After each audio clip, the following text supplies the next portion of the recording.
welcome to the yet another enlightening session of Time to Shine. This is your host Rukhsar, and today I'm in conversation with a dynamic personality. Her name is Saska Macnab, and she is a creative individual who has passion and dedication towards her work. She inspires millions of people through her work. Welcome, Saska, on the show, and I'm so happy to connect with you today. Oh, thank you so much. That's such a wonderful. I'm really excited for today as well and to have this discussion with you. Yeah, so Saska, tell us something about your background and recently about your speech which you have delivered. I'm Saska. I have been in Dubai for over 20 years now. So definitely an old school Dubai person here. I'm about 26 years old. I am also a Master of Science graduate with a distinction in Media and Communications, and I hold a Bachelor of Arts with a first class honours degree in Marketing and Advertising. Alongside my academic studies, I've built a successful career working with global companies such as Warner Brothers, and I'm also a PADI scuba instructor and first aid, as well as traveling the world. And as you quite rightly said, I've speaking at several conferences over this year about my journey of overcoming dyslexia and embracing my abilities to kind of share my story, help to give some tips and support to different people out there, based on knowing the experience I've gone through, and connecting people with people on that level. That's great. That's great. So wonderful, Saska. So what is, your biggest life lesson? Well, one of my biggest life lessons is that I've learned that there's an importance of perseverance and self-belief that you need to have within yourself. For myself, despite the challenges I faced due to I didn't ever let it define me. Which might sound odd because obviously I'm doing a lot of speaks on dyslexia, but it's more because of my experience. And through that, the hard work and the patience and the support of those who did believe in me, that I have been able to overcome obstacles and achieve more than possible. So I think the biggest life lesson for me is really having that self-belief, allowing that time and that journey to take place as it needs to, and really just keep persevering and keep positive and hopeful for it. Truly said, truly said. So, Saska, what was your experience, being a dyslexic child, back then at the age of 5? How did you feel and how did you gather that courage to fight against that? Well, for me, being diagnosed with dyslexia and dyscalculia at the age of 5, it did present quite significant challenges for me growing up initially. I struggled with verbal fluency, with word retrieval, phonological processing, and prosody. And these challenges were especially significant for me in the beginning. I experienced a lot of frustration and anxiety trying to tackle different schoolwork, as well as home life skills. For example, I really love baking. I loved it as a child and I still really love it. But when I was young, I found it very difficult to read the recipes. So I would tend to just make things up. So that resulted in some quite creative creations, you can say. But growing up back in the early 2000s, learning support departments didn't really exist. And a lot of the teachers that I had didn't have any understanding of or training in dyslexia. So it took some time to find the right kind of support that I would need. My struggle to remember words was due to my brain's complex process of decoding each individual letter and sound, which affected my reading speed. And so what I mean by that is I don't look as letters as they're letters. To me, they're shapes. And those different shapes then form a sound. So when I'm reading a word, and this is the same process that I still use to this day, I've just developed it over the years. So I'm much quicker at reading than I used to be. But I would have to look at each shape in the word so each letter, work out what that sound would be, work out how that shape or and that sound matched with the next one, and the next one and the next one, then form the word.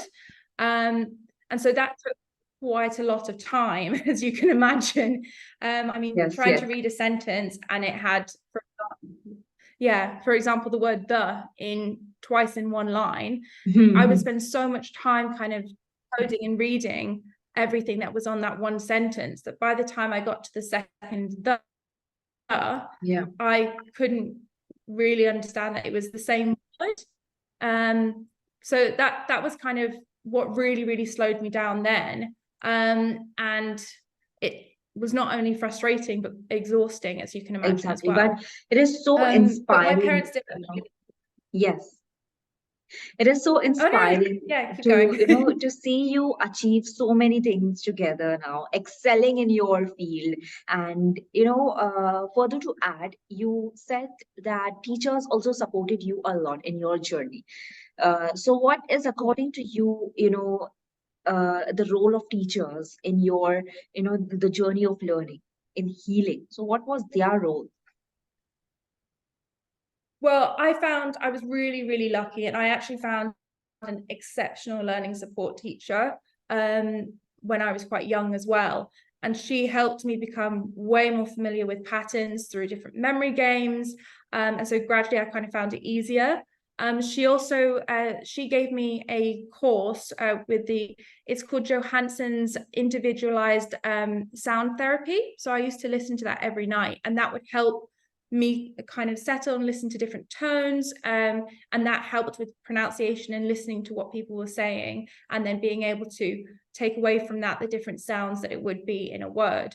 So those different things, and finding people that really did have support and your back in that, and allowed you the time to grow, allowed me the time and space to take my own journey through it, because eventually I would get there. It was just giving me that little breathing space to achieve it. That's really great. So moving further, my next question to you is, Saska, who is the most influential person in your life, who has motivated you a lot and who has helped you to become the person you are today? So for me, I found that I don't really have one individual person that I can say that is really influential to me. I think I've got a few different people for various different reasons. I mean, my mother and father are really important to me. My mum was so supportive of me when I was growing up. I mean, she was the one who was there for absolutely everything. She really had belief in my potential, and played a crucial role in shaping my attitude towards overcoming these challenges. She encouraged me to pursue singing lessons and introduced me to performing arts. And that really helped me with my confidence, and also improved my ability to pick up things very quickly. So those different things. My dad, on the other hand, just his kindness and constant support. He holds a very special place in my heart, because throughout my journey, he's always been the beacon of positivity. And he's always constantly, still now, he always tries to seek out the silver lining in every situation. And that advice has always encouraged me to adopt the same perspective. So I try and believe in myself wholeheartedly, and to have faith in the process that I'm going through, that type of thing.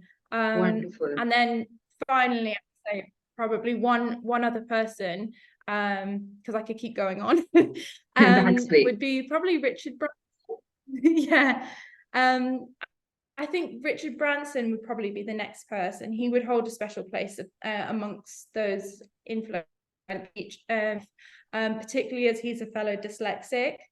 But I read one of his books when I was a teenager, called Screw It, Let's Do It. And in that book, he basically talks about his own philosophy of embracing risk and thinking innovatively and cultivating a can-do attitude. And that really resonated deeply with me, within me. It just showed that if you have that willingness to explore and try, then you can really succeed. And so that's very influential to me. That's great. So what advice, Saska, you want to give to our listeners? That one piece of advice which you wanna, give. For me, I'd say seeing yourself, your unique abilities, what you can do, finding those things that you love, and then seeing aspects of your life, specifically in the areas that you are struggling. So those different things, trying new things, pushing forward, and turning all the obstacles and the challenge that you face into opportunities, because they are really a chance for you to grow and to learn and improve. And all of that can be done by embracing yourself, and what you bring that's different to the situation that for me, I Yes. mean, my dyslexia gave me so many other different advantages, like being able to 3D in my own head, Yeah. that the bits that I struggled with, gradually time, those challenges have pretty much been eliminated, and now I've got a really strong set of skills, where I can just move forward positively. So definitely embracing yourself, your differences and your abilities, and staying positive throughout it. Great message. Because yes, even I feel that your life story, your background is truly inspiring, and I hope through your message, many people will get that lesson. Many people will get motivated and inspired to move forward in their life, and they will not be discouraged and not feel like left out, even if they have any condition, like even dyslexia or even any other problem to understand things, or if they feel that they are left out in life, they are not doing good, they will get that motivation from your life, how you succeeded in the world. If we try, we can do more better. So thank you so much, Saska, for joining today in my show, and it was so great to have a chat with you on this platform. Yes. Oh, thank you so much. Yeah, I mean, that's really important to me. I really hope that my message is valuable to everyone. And I always say that that I'm available if anyone wants to find me on Yes. LinkedIn Yes. or social media, connect and ask for advice and tips and things. I've done that with many other parents and teachers already. So I'm really happy to do that. And I hope my story does give some people a beacon of It hope. will. It will surely inspire many people who are watching this show right now. Yeah. Thank you, Saska. Thank you. Thank you once again for joining today. And I hope we will do many Thank more you so sessions much. like this. Yeah, I hope so too. Definitely always available. So fingers crossed. I look Yeah. forward to Thank it. you. Thank you so much. Thank you. Have a lovely evening. Same to you. Same to you. Wish you the same.